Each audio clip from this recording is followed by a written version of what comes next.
Hello friends, welcome to the exams made simple. So ये MPPSC का हमने कुछ क्वेश्चंस शुरू किए हैं मेंस पर्पस के हिसाब से, जो आपको प्री में भी काफ़ी काम आ सकते हैं। ओके और आज हम डिस्कस करेंगे जो आपका पेपर 2 के पार्ट बी का इम्पॉर्टेंट टॉपिक है, 10th टॉपिक है ये इंटरनेशनल ऑर्गेनाइजेशन। इसका पहला जो सब पार्ट है UN and it's associate organisations, इसके बारे में हम देखेंगे थोड़ा। और वैसे काफ़ी बड़ा टॉपिक है तो हो सकता है कि एक वीडियो में ना हो पाए, and it is very important, तो हम इसके सभी पार्ट्स डिस्कस करेंगे। ओके तो यूएन के बारे में पहले देख लेते हैं। यूनाइटेड नेशंस इसका फुल फॉर्म, और इंटरनेशनल ऑर्गेनाइजेशन है। ये कब बनी थी? 1945 में बनी थी। अभी यहाँ पे 193 मेंबर्स हैं। अब इसके काम क्या क्या हैं, अगर शॉर्ट नोट लिखने के लिए आता है तो आप यही बेसिक पॉइंट्स लिखोगे। तो it aims to maintain international peace and security, international peace और सिक्योरिटी, फ्रेंडली रिलेशंस डेवलप करने के लिए नेशंस के बीच में, अचीव इंटरनेशनल कोऑपरेशन। देखो, पीस सिक्योरिटी हो गया, कोऑपरेशन हो गया, फिर फ्रेंडली रिलेशंस हो गए। And it is the centre of harmonising the actions of Nations. अगर सिमिलर एक्शंस लिए जाते हैं तो उनको हार्मोनाइज करना, ठीक है, ये कीवर्ड्स याद रखो, हार्मोनाइज करना, ऑपरेशन करवाना, फ्रेंडली रिलेशंस बनवाना, इंटरनेशनल पीस सिक्योरिटी। इसके अलावा ह्यूमैनिटेरियन एड प्रोवाइड करने का भी काम होता है। It protects human rights and it upholds the international law and promote sustainable development. ठीक है, और ये सबसे बड़ी बॉडी है और काफ़ी फेमिलियर बॉडी है, like people everyone around the world know about this body, and it is most internationally represented and most powerful intergovernmental organisation. तो आपके ऊपर डिपेंड करता है, आप ये सुनना चाहते हो तो आप इसको फास्ट फॉरवर्ड करके भी सुन सकते हो, it would save your time. और अगर आप इसमें से नोट्स बनाना चाहते हो तो इट्स योर विश, आपको जो सही लगे आप कर सकते हो। ओके, हेडक्वार्टर कहाँ पे इसका? ये एक इंटरनेशनल टेरिटरी है न्यूयॉर्क सिटी में। तो यहाँ पे इंटरनेशनल टेरिटरी की बात है, जिसको एक्स्ट्रा टेरिटरी भी बोलते हैं। तो उसकी यहाँ पे डेफिनेशन दी हुई है एक्स्ट्रा टेरिटोरियलिटी की। वैसे this is not related to the exam, तो अगर आप चाहें तो आप यहाँ से पढ़ सकते हो कि my writing is not that good, but हो जाएगा आपका काम वैसे। ओके और मिशन और वर्क जो है यूएन का, it is guided by purposes and principle in founding charter. History क्या है यूएन फाउंडेशन की? तो एक्चुअली में 1899 में इंटरनेशनल पीस कॉन्फ्रेंस हुई थी द हेग में, to elaborate instruments for settling crisis peacefully.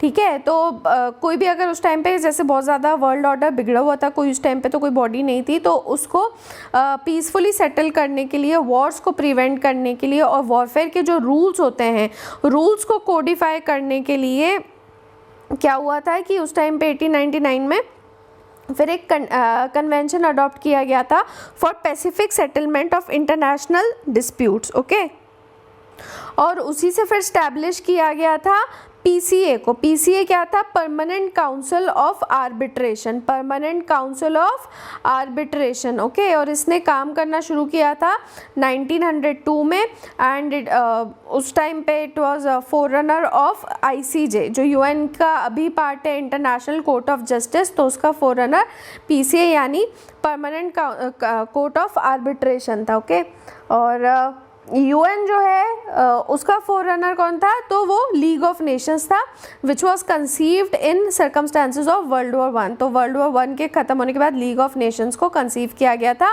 Under treaty of वर्साइलीज of 1919। और उस टाइम पे एक इंटरनेशनल लेबर ऑर्गेनाइजेशन भी बनाई गई थी, वो भी 1919 में ही थी, and it was an affiliate agency of league, और अभी भी वो यूएन की स्पेशल बॉडी। ओके, तो यूएन जो टर्म है, it was coined bye US president Franklin D Roosevelt, और इसका जो डॉक्ट्रिन है, it is called the declaration of UN.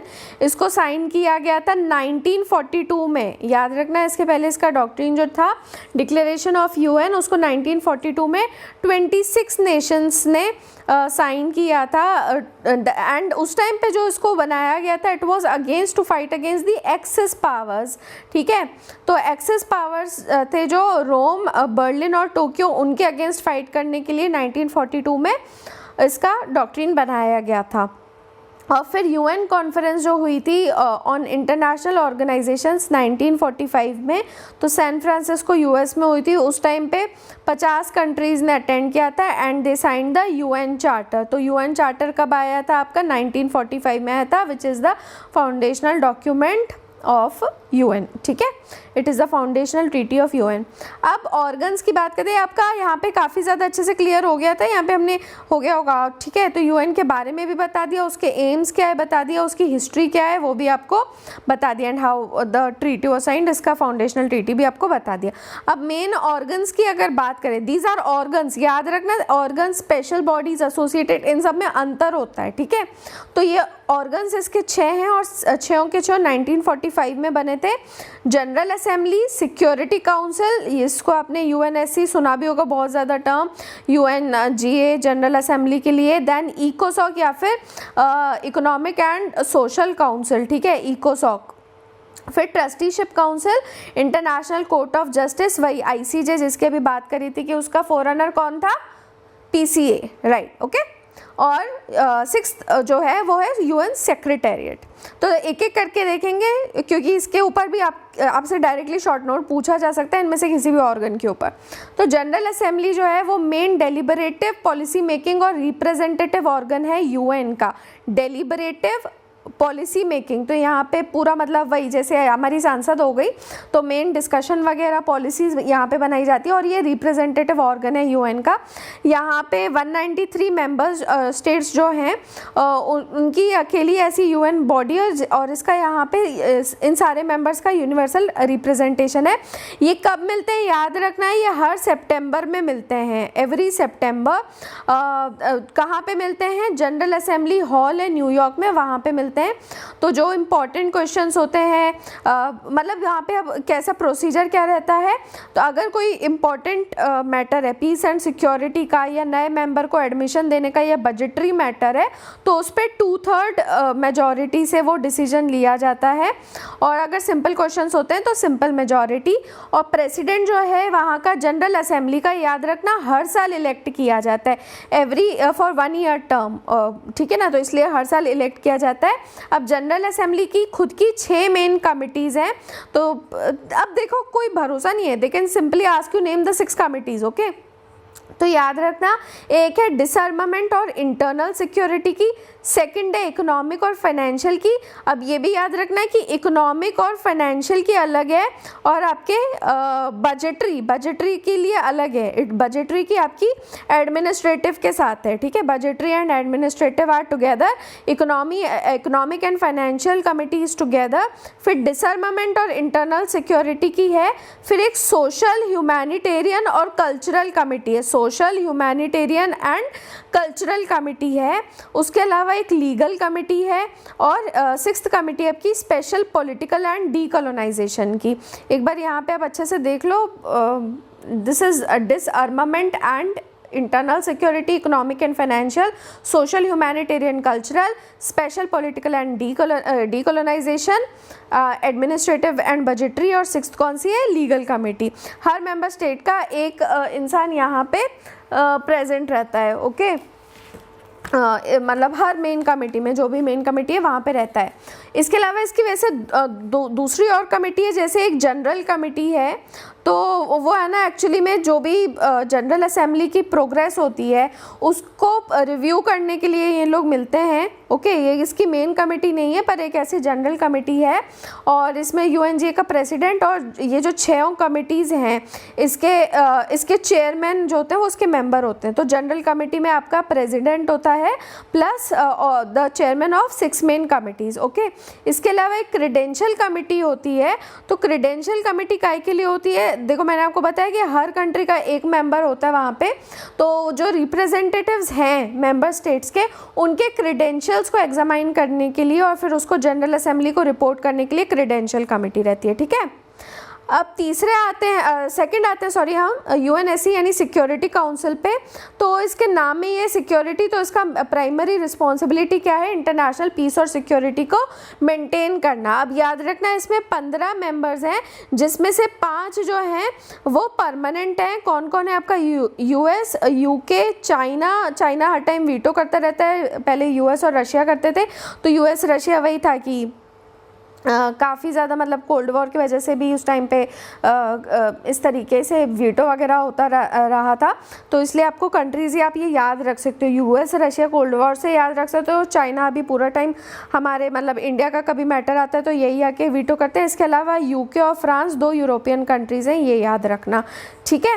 और इसके अलावा जो 10 कंट्रीज़ 10 मेंबर्स होते हैं वो नॉन परमानेंट रहते हैं, तो उनको हर 2 साल में इलेक्ट किया जाता है, जैसे अभी इंडिया को फिर से किया गया है, ठीक है। तो it is a non member state. Veto power होता है यहाँ पे, that is a power of permanent member. याद रखना वीटो पावर किसका है, केवल परमानेंट मेंबर के पास ये पावर होता है कि वो वीटो या फिर रिजेक्ट कर सकते हैं कोई भी रेजोल्यूशन सिक्योरिटी काउंसिल का। और अनकंडीशनल जो ये वीटो होता है ये एक्चुअली में बहुत बड़ी प्रॉब्लम है। It is considered as the most undemocratic character of UN, की वही होता है जैसे इंडिया के मैटर्स होते हैं तो 4 कंट्रीज एक तरफ होती हैं और चाइना एक अलग होता है, तो it is kind of undemocratic, कि आप मेजॉरिटी को वैल्यू नहीं दे रहे हो। And it is the main cause for international inaction. अगर आपसे प्रॉब्लम पूछी जाए यूएन बॉडीज़ की तो आप इस तरीके से प्रॉब्लम्स में भी ये चीज़ बता सकते हैं कि इंटरनेशनल इनएक्शन होता है इस वजह से, because of the veto power, okay. खासकर वॉर क्राइम्स और क्राइम्स अगेंस्ट जो ह्यूमैनिटी हैं तो उसमें इसलिए कोई एक्शन नहीं ले पाते हैं ये लोग। और इसके अलावा एक और था प्रॉब्लम कि यूएस ने 1945 में रिफ्यूज़ कर दिया था ज्वाइन करने के लिए। एंड इस वजह से है ना जो लीग ऑफ नेशन भी था तो मतलब इनका ये कहना था कि अगर आप वीटो पावर नहीं दोगे तो हम ज्वाइन नहीं करेंगे, और इस वजह से लीग ऑफ नेशंस जो था वो इनइफेक्टिव था क्योंकि उसमें यूएस नहीं था, which was becoming a major power at that time. और जो वीटो के सपोर्टर्स हैं अब उनका क्या कहना है कि it improves yet promotes international stability और मिलिट्री इंटरवेंशंस के अगेंस्ट चेक हो सकता है। And it is also a safeguard against US domination, कि यूएस डोमिनेट ना करे उसके लिए सेफगार्ड की तरह काम करता है। फाइन। तीसरा जो आपका ऑर्गन है वो है इकोसॉक, इकोनॉमिक और सोशल काउंसिल। इसमें याद रखना 54 मेंबर्स होते हैं जिनको जनरल असेंबली इलेक्ट करती है 3 साल के टर्म के लिए। याद रखना, देखो आप इसको ऐसे याद कर सकते हो कि जनरल असेंबली में हमने प्रेसिडेंट के बारे में देखा था, उसका 1 साल का टर्म होता है। फिर जो यूएनएससी हमने देखा सिक्योरिटी काउंसिल, उसमें नॉन परमानेंट मेंबर्स के बारे में देखा तो उनका 2 साल का टर्म होता है। फिर इकोसॉक जो है यहाँ के मेंबर्स जो होते हैं उनका टर्म 3 साल का होता है, ठीक है। तो ये कोऑर्डिनेशन, पॉलिसी रिव्यू और इकोनॉमिक, सोशल और एनवायरमेंटल इश्यूज़, याद रखना इकोनॉमिक, इकोसॉक तो नाम में ही आ गया है, इसके अलावा एनवायरमेंटल इश्यूज़ के ऊपर भी रिकमेंडेशंस देने के लिए। और अगर कोई इंटरनेशनली अग्रीड डेवलपमेंट, कोई बहुत इंपॉर्टेंट बॉडी है, ठीक है, तो अभी मैं आपको बताऊंगी। तो इंटरनेशनली अग्रीड जो डेवलपमेंट गोल्स हैं उनके इम्प्लीमेंटेशन के लिए भी ये काम करते हैं। और जो भी इनका वर्क रहता है it is around the annual theme of global importance to sustainable development. और जो 14 एक्चुअली में तो 17 है यूएन स्पेशलाइज्ड एजेंसीज, उन सब के वर्क को कोऑर्डिनेट करने का काम। अब देखो ये सबसे इम्पॉर्टेंट चीज़ है, जो यूएन स्पेशलाइज्ड एजेंसीज हैं उनके वर्क को, फिर जो फंक्शनल कमीशंस हैं, रीजनल कमीशंस हैं, उन सब के कामों को कोऑर्डिनेट भी इकोसॉक ही करता है। And it receives reports from 9 UN funds as well. तो जो अलग अलग फंड्स बने हुए हैं यूएन में उनसे रिपोर्ट वगैरह लेता है और फिर साथ में पॉलिसी रिकमेंडेशंस देता है उसके मेंबर्स को और यूएन को भी, ठीक है। तो काफ़ी इंपॉर्टेंट बॉडी है। और यूएन बॉडीज़ जो कि इकोसॉक के परव्यू में आती है तो उसमें 17 तो स्पेशलाइज्ड एजेंसीज़ हैं। इनको अभी हम जब डिटेल में पढ़ेंगे तब मैं आपको उनके नाम बताऊंगी। और उसके अलावा फंक्शनल कमीशंस हैं जैसे statistical commission, commission on population and development. तो ये सारे याद तो नहीं होंगे पर आप कुछ थोड़े बहुत याद रख सकते हो, जैसे एक विमेन के ऊपर है, एक नार्कोटिक ड्रग्स के ऊपर, ह्यूमन राइट्स के ऊपर है, तो जो मेजर मुद्दे होते हैं उनके ऊपर है, ठीक है। और इसके अलावा सस्टेनेबल डेवलपमेंट के ऊपर है, क्राइम प्रिवेंशन, क्रिमिनल जस्टिस के ऊपर है, ठीक है। तो ये सारे फंक्शनल कमीशंस हैं। रीजनल कमीशंस जो हैं इसके एक तो आपने हमारा सुना ही होगा एस्केप करके, तो वो इकोनॉमिक एंड सोशल कमीशन है फॉर एशिया एंड पैसिफिक। तो जैसे एशिया पैसिफिक के लिए है वैसे दूसरे रीजन्स के लिए भी है। एक तो आपका एशिया पैसिफिक हो गया, दूसरा अफ्रीका के लिए है, तो इसका नाम है ECA, economic commission for Africa. तीसरा जो है आपका इसी तरीके से यूरोप के लिए है, इकोनॉमिक कमीशन फॉर यूरोप। चौथा आपका लैटिन अमेरिका और करेबियन के लिए है, लैटिन अमेरिका और करेबियन के लिए है, ठीक है। तो कॉन्टिनेंट वाइज भी नहीं है और कोई कंट्री वाइज भी नहीं है, आपको ऐसे ही याद करना पड़ेगा। एक एशिया पैसिफिक हो गया, फिर अफ्रीका हो गया, यूरोप हो गया, लैटिन अमेरिका एंड करीबियन हो गया, और इसके अलावा जो फिफ्थ है वो वेस्टर्न एशिया के लिए, ठीक है, वेस्ट एशिया के लिए economic and social council for West Asia, okay. इसके अलावा कई सारी स्टैंडिंग कमिटीज़ हैं और रिलेटेड बॉडीज़ जैसे यूनिसेफ और UNDP, UNEP, इन सब के साथ भी इकोसॉक अपना वर्क कोलैबोरेट करता है, फाइन। अब ट्रस्टीशिप काउंसिल जो है ये UN चार्टर के चैप्टर 13 के द्वारा इसको किया गया था, 1945 में इस्टेब्लिश। तो इसमें एक टर्म है ट्रस्ट टेरिटरी, जिसकी वजह से ये बनाया गया था। ट्रस्ट टेरिटरी क्या होता है?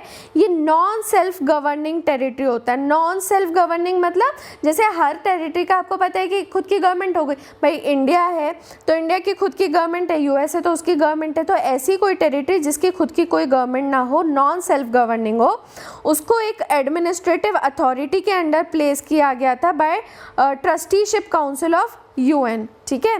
तो ये एक्चुअली में लीग ऑफ नेशन के का ही मैंडेट था।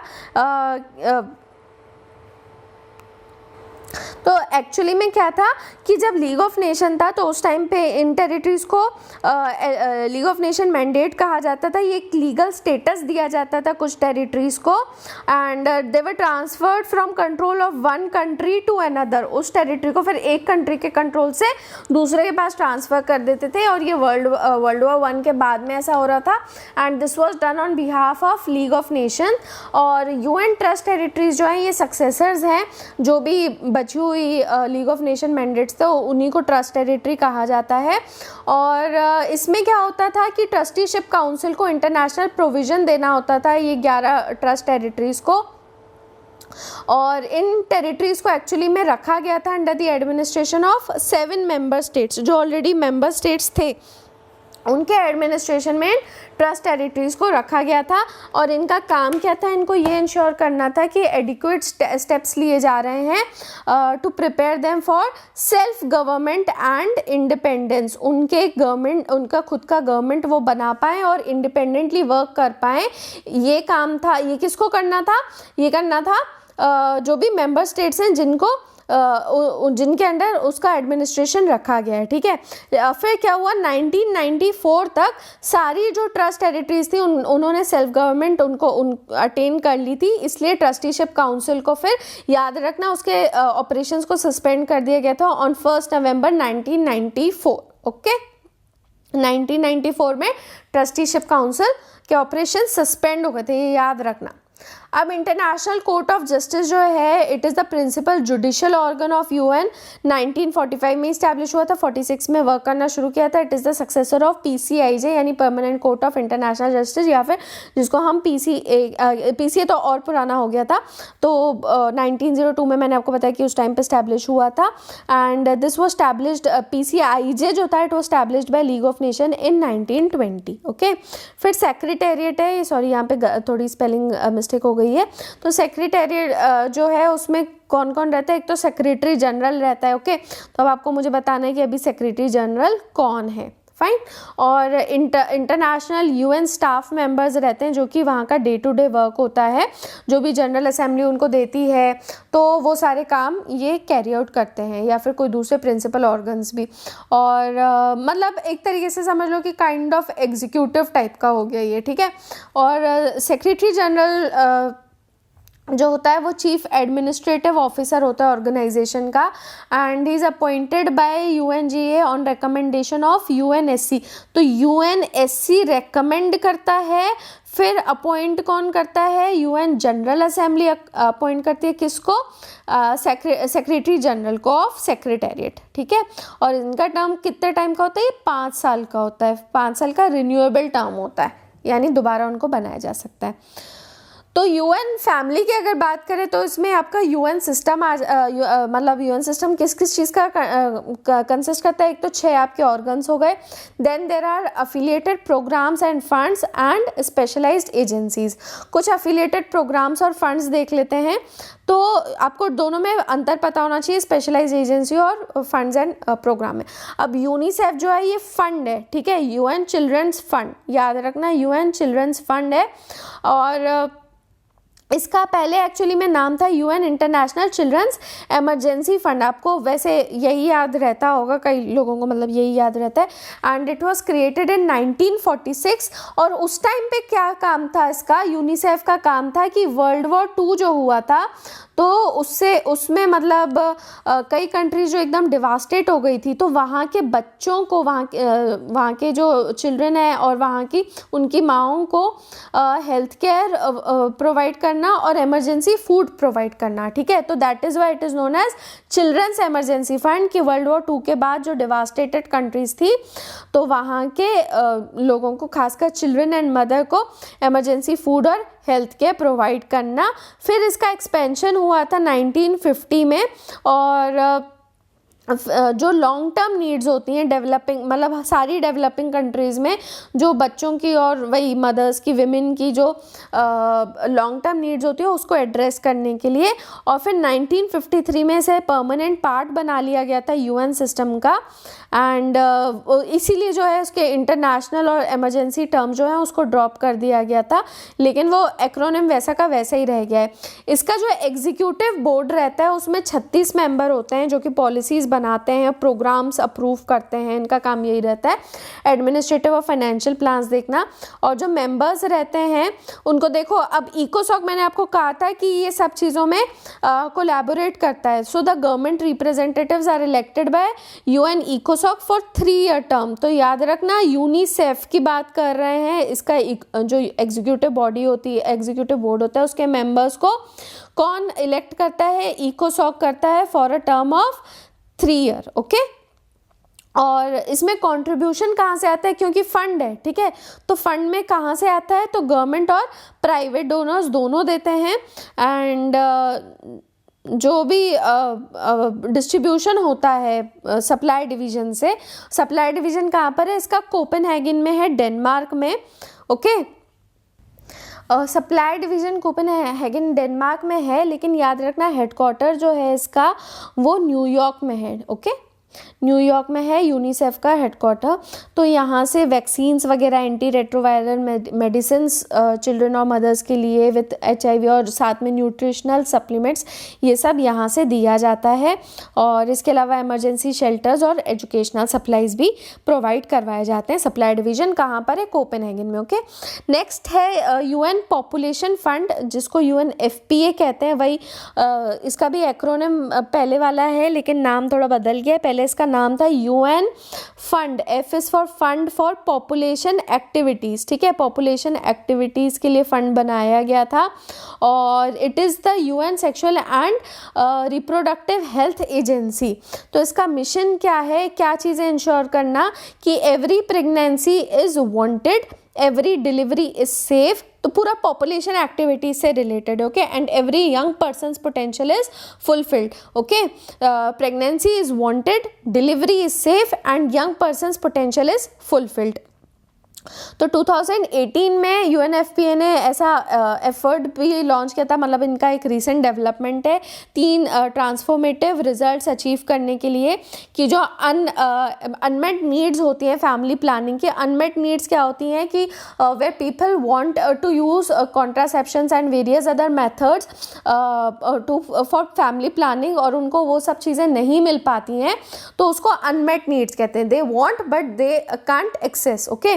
तो उस अनमेट नीड को एंड करना। Then ending preventable maternal deaths, यानी वही बात है कि जहाँ पे आपको हॉस्पिटल वगैरह फैसिलिटीज़ नहीं मिल पा रही हैं, तो आप डिलीवरी वगैरह जो है प्रॉपर नहीं हो पा रही है, तो उसको ending preventable maternal deaths and ending gender based violence and harmful practices. देखो ये जो मिशन है ना, इसी से ये 3 चीज़ें रिलेटेड हैं, ठीक है। तो जेंडर बेस्ड वायलेंस और हार्मफुल प्रैक्टिसेस को एंड करना। Then there is UNDP, that is UN development programme. ये UN का ग्लोबल डेवलपमेंट नेटवर्क है। इसको 1965 में इस्टेब्लिश किया था बाय UN जनरल असेंबली। याद रखना कब किया था, 1965 में किया था डेवलपमेंट को। डेवलपमेंट कब से, 65 से। एंड यहाँ पे क्या होता है कि एक्सपर्ट एडवाइस, ट्रेनिंग और सपोर्ट दिया जाता है डेवलपिंग कंट्रीज़ को। एंड अभी खासकर इनका जो एम्फेसिस है वो लीस्ट डेवलप्ड कंट्रीज़ के ऊपर बढ़ रहा है, ठीक है। अब इसका भी एक एग्जीक्यूटिव बोर्ड होता है जिसके रिप्रेजेंटेटिव 36 कंट्रीज से आते हैं, and this serve on rotating basis. और इसको जो फंडिंग होती है वो पूरी वॉलेंट्री कंट्रीब्यूशन रहता है मेंबर नेशन से, एंड डेवलपमेंट के लिए, इसलिए it is central to UN SDG, यानी सस्टेनेबल डेवलपमेंट ग्रुप जो है उसमें ये सबसे इम्पॉर्टेंट है, सेंट्रल पे है। एंड द नेटवर्क, मतलब UN SDG क्या ये बता रहे हैं, it is a network that spans 165 countries and unites 40 UN funds and programmes, special agencies etcetera. और किसके लिए UN SDG का के लिए बना है, for 2030 agenda of sustainable development, ठीक है। तो जो 2030 के लिए हमने एजेंडा सेट किया हुआ सस्टेनेबल डेवलपमेंट का, इसके लिए UN SDG को बनाया गया है। और UN SDG के सेंटर में कौन है, UNDP, okay. Next is UNEP। तो UN एनवायरनमेंट प्रोग्राम है जिसको UN एनवायरनमेंट भी कहा जाता है। ये ग्लोबल नाम से क्लियर है कि एनवायरनमेंट अथॉरिटी है, तो ग्लोबल एनवायरनमेंट एजेंडा सेट करती है and promotes coherent implementation of environment dimension of sustainable, वही सस्टेनेबल डेवलपमेंट जो एनवायरनमेंट वाला डायमेंशन है उसको, उसका इम्प्लीमेंटेशन करने के लिए भी ये काम करते हैं। एंड इसको, ये बना कैसा था UNEP, तो it was founded by UN general assembly. इसको जनरल असेंबली नहीं बनाया था, as a result of UN conference. इसको स्टॉकहोम कॉन्फ्रेंस के थ्रू बनाया गया था इन 1972, और 1972 में कॉन्फ्रेंस हुई थी। और इसका नाम क्या, स्टॉकहोम कॉन्फ्रेंस को प्रॉपर नाम क्या है, UN conference on human environment, ठीक है। UN conference on human environment हुई थी। और UNEP और WMO यानी वर्ल्ड मीटेरोलॉजिकल ऑर्गेनाइजेशन, ये जो है ना, ये आपकी एसोसिएटेड स्पेशल एजेंसी है UN की। तो UNEP और WMO ने मिलकर IPCC को इस्टेब्लिश किया था, that is intergovernmental panel on climate change, इसको 1988 में किया था। UNEP कब स्टैब्लिश हुआ था, याद रखना 1972 में हुआ था बाय स्टॉकहोम कॉन्फ्रेंस, ठीक है। तो और IPCC को किसने किया था, UNEP एंड WMO ने, to assess climate change based on latest science, ठीक है। और जो मल्टीलैटरल जितने भी एनवायरमेंटल एजेंडाज होते हैं उनको डेवलप करने में मेन रोल रहता है UNEP का। और जो भी मतलब कई सारे सेक्रेटेरिएट्स हैं, MEA क्या होता है, मल्टीलैटरल एनवायरमेंटल एजेंडाज, उन सब सेक्रेटेरिएट्स को भी UNEP ही होस्ट करता है, ठीक है। फॉर एग्जांपल CBD हो गया आपका, that is convention on biological diversity, sites हो गया, convention on international trade and endangered species of wild fauna and flora. ये सारे आपको अगर आपको इनके बारे में पढ़ना है ना, तो इन्होंने एक बनाया था, वीडियो बनाया था, I guess it is in revision series में भी। सो अगर आपको इनके बारे में डेप्थ में पढ़ना हो तो इस पे एग्जाम्स में सिंपल पे ही इसका वीडियो भी अवेलेबल अवेलेबल होगा, तो आप वहाँ से जाके इसको डेप्थ में कन्वेंशंस के बारे में भी पढ़ सकते हैं। खैर अभी हम यूएन की बात करें इसलिए हम बस वहीं तक ही सीमित रहेंगे। CMS जो है वो कन्वेंशन ऑन माइग्रेटरी स्पीशीज़ है वियना, ये मैं आपको शॉर्ट में बता रही हूँ ताकि आपको पता हो कि कन्वेंशन किस चीज़ का है, ठीक है।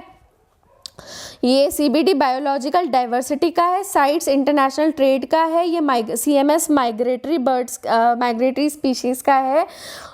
वियना कन्वेंशन और मॉन्ट्रियल प्रोटोकॉल जो है ये ओजोन लेयर के प्रोटेक्शन के लिए है। वियना कन्वेंशन 85 में आया था ओजोन लेयर का, और मॉन्ट्रियल प्रोटोकॉल 87-88 में आया था। मीनामाता कन्वेंशन का है, मर्क्यूरी का है। बेसिल कन्वेंशन जो है ट्रांस बाउंड्री ऑफ मूवमेंट जो होता है हजार्डस वेस्ट और उनका डिस्पोजल उसको कंट्रोल करने के लिए है, बाउंड्री बेसिल ऐसे याद कर सकते हो।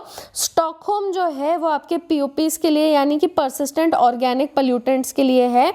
और रॉटरडैम जो है उसमें प्रायर, देखो मैं जिस तरीके से बोलूँ ना आप उसमें भी चीज़ें याद कर सकते हो। बेसिल का मैंने आपको बताया बाउंड्री, स्टॉकहोम स्टॉक पॉप, ठीक है, ऐसे याद कर सकते हो। Rotterdam prior, okay, prior informed consent procedure से रिलेटेड है कि अगर कुछ हजार्डस केमिकल या पेस्टिसाइड इंटरनेशनल ट्रेड में भेजे जा रहे हैं तो प्रायर इन्फॉर्म कंसेंट होना चाहिए। इसके अलावा AEWA जो कि African Eurasian migratory water bird agreement हुआ था CMS के अंडर ही, खासकर मतलब वही था कि माइग्रेटरी स्पीशीज़ को प्रोटेक्ट करने के लिए जो कि अफ्रीका यूरोप में ट्रैवल करती हैं उनके लिए था, ठीक है। फिर कार्पेथियन कन्वेंशन, बामाको कन्वेंशन, इनके बारे में थोड़ा यहाँ पे दिया हुआ भी है। अगर आपको राइटिंग समझ में आ रही है तो आप यहाँ से पढ़ सकते हो, नहीं तो चाहो तो डेप्थ में आप गूगल तो है ही, ठीक है। बामाको कन्वेंशन जो है वो अफ्रीकन नेशंस का कन्वेंशन था एक्चुअली में, कि कोई भी हजार्डस वेस्ट वहाँ पे उसकी एंट्री अफ्रीका में ना हो, ओके। तो अफ्रीकन नेशंस ने मिलके किया था। तेहरान कन्वेंशन जो है वो कैस्पियन सी के मरीन एनवायरनमेंट को बचाने के लिए था। इन सबके सेक्रेटेरिएट जो है वो कहाँ पर है आपके UNEP में। चलो फ्रेंड्स, यहाँ पे हम ये वीडियो एंड करते हैं। इसके आगे का डिस्कशन हम सेकंड पार्ट में करेंगे। तो आप लोग भी थक गए होंगे तो you can take some rest, and जब ये वीडियो पूरा हो जाए तो नेक्स्ट वीडियो आप सुन सकते हैं। That is all for now. Thanks for watching and have a nice day.